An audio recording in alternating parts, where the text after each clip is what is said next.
نحمده ونصلي ونسلم على رسوله الكريم أما بعد فأعوذ بالله من الشيطان الرجيم بسم الله الرحمن الرحيم إنما يعمر مساجد الله من آمن بالله واليوم الآخر وأقام الصلاة وآتى الزكاة ولم يخش إلا الله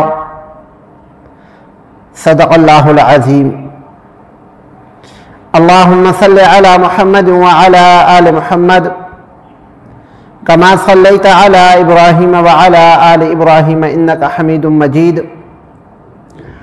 اللهم بارك على محمد وعلى آل محمد كما باركت على إبراهيم وعلى آل إبراهيم إنك حميد مجيد معزز سامعین اکرام، رمضان المبارک کا مبارک مہینہ گزرا ہے۔ اس مہینے کے اندر ہر انسان نے اپنی حیثیت کے مطابق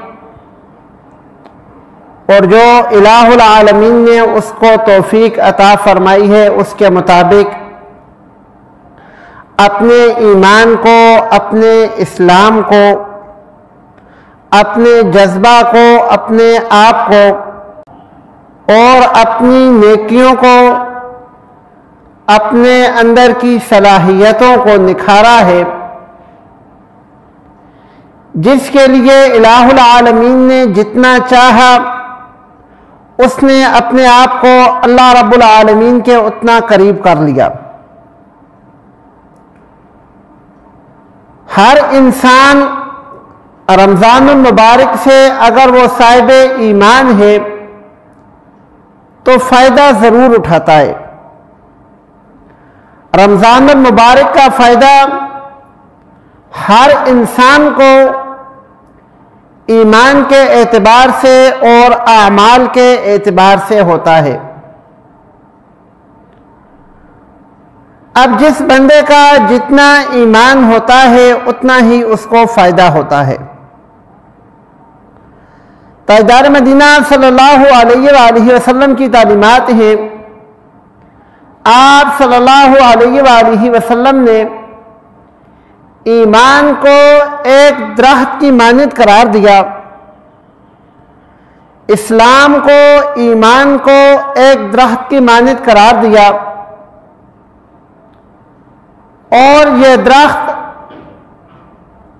اس کی شاخیں بھی ہیں، تنا بھی ہے، جڑیں بھی ہیں، پھول بھی ہیں، پتیاں بھی ہیں۔ جس طرح ایک درخت کے اندر یہ ساری چیزیں موجود ہوتی ہیں، اگر اسلام کو، ایمان کو ایک درخت کی مثال سے سمجھیں تو اس کے اندر بھی یہ ساری چیزیں موجود ہوتی ہیں۔ بنی الاسلام، اللہ رب العالمین نے اسلام کی بنیاد رکھی علی خمسۃ ارکان، 5 ارکان پر: کلمہ طیبہ، نماز، روزہ، زکوٰۃ اور حج۔ یہ 5 چیزیں اسلام کی، ایمان کا جو درخت ہے اس کی جڑیں ہیں، اور جڑ جتنی زیادہ مضبوط ہوتی ہے اس درخت کا تنا اتنا زیادہ مضبوط ہوتا ہے،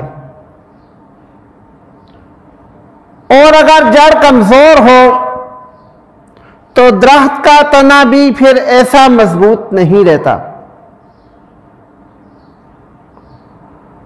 تو جس بندے کا الہ العالمین کی ذات پر کامل یقین ہے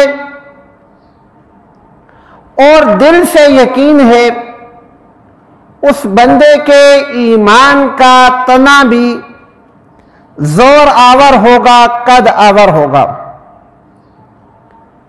اب اسلام کا تنا کیا چیز ہے؟ اسلام